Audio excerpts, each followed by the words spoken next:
Good afternoon everyone, শুভ দুপুর বন্ধুরা। কেমন আছো তোমরা? আশা করি ভালোই আছো। প্রতিদিনের মতো নিয়ে চলে আসলাম আমি রান্না বান্না করে সুন্দর করে সাজিয়ে গুছিয়ে আমার মেনু নিয়ে বসলাম খাবারে। দেখো আজকে আমার মেনুতে কি আছে।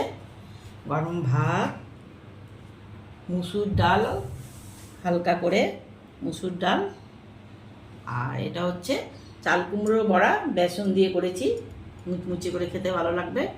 আর এটা বোয়াল মাছের মাথাটাকে ছোটো ছোটো করে কেটে পেঁয়াজ কাঁচা লঙ্কা দিয়ে ভেজে নিয়েছি, ডালের সাথে তো খেতে ভালো লাগবে সেই জন্য। আর ঢেঁড়স চচ্চড়ি, বোয়াল মাছ বেগুন দিয়ে সর্ষে বাটা দিয়ে করেছি শুকনো শুকনো করে। আর আজ অনেক গরম পড়েছে, তাই টমেটো দিয়ে, কুল দিয়ে, শুকনো কুল দিয়ে আর তেঁতুল দিয়ে ঝোল ঝোল করে একটা চাটনি করেছি। টক টক মিষ্টি মিষ্টি লাগবে, খেতে ভালো লাগবে। আজকে দুপুরে মেনুতে আছে আমার এগুলো, দেখো বন্ধুরা।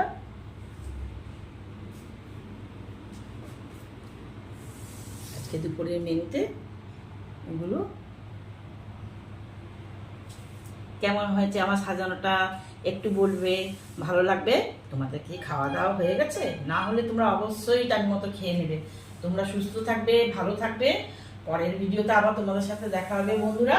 এমন বাই বাই।